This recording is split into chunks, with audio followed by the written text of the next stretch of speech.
Hello. Welcome to the second part of my hypertapping tutorial. In my last video, I went over my grip. I gave some tips that could potentially help improve your tapping speed on an NES controller. But I'm unhappy with the video because I didn't think about the fact that, new players don't know how to jitter click. Like they wouldn't be looking up a tutorial if they knew how to jitter click.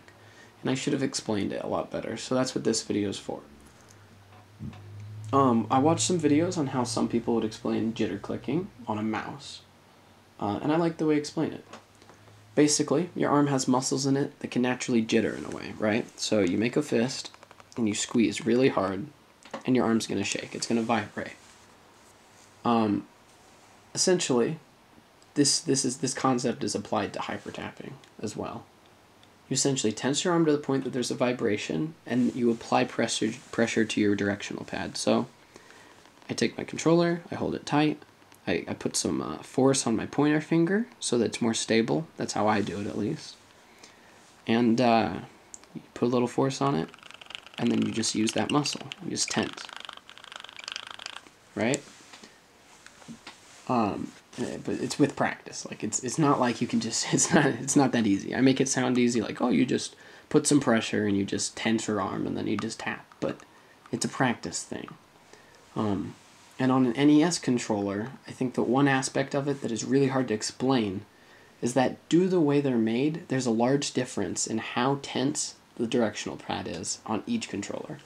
I mean, there's probably, hundreds of NES controllers out there that do feel identical, but I've never had two that do. And I've had like 6 controllers.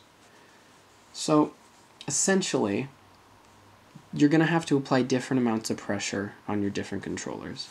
On this one here, the one that I use as my main controller right now, I apply some pressure. I just put like half as much as I need to do an input, and then I just tense. And I'm able to hyper tap, right? But with this other controller I have that was brand new, it's brand spanking new. It came out of the box like this. I can't tap for shit. I just can't. It's way too stiff. This directional pad is extremely stiff, and I'm unable to tap. I just cannot do it with this controller.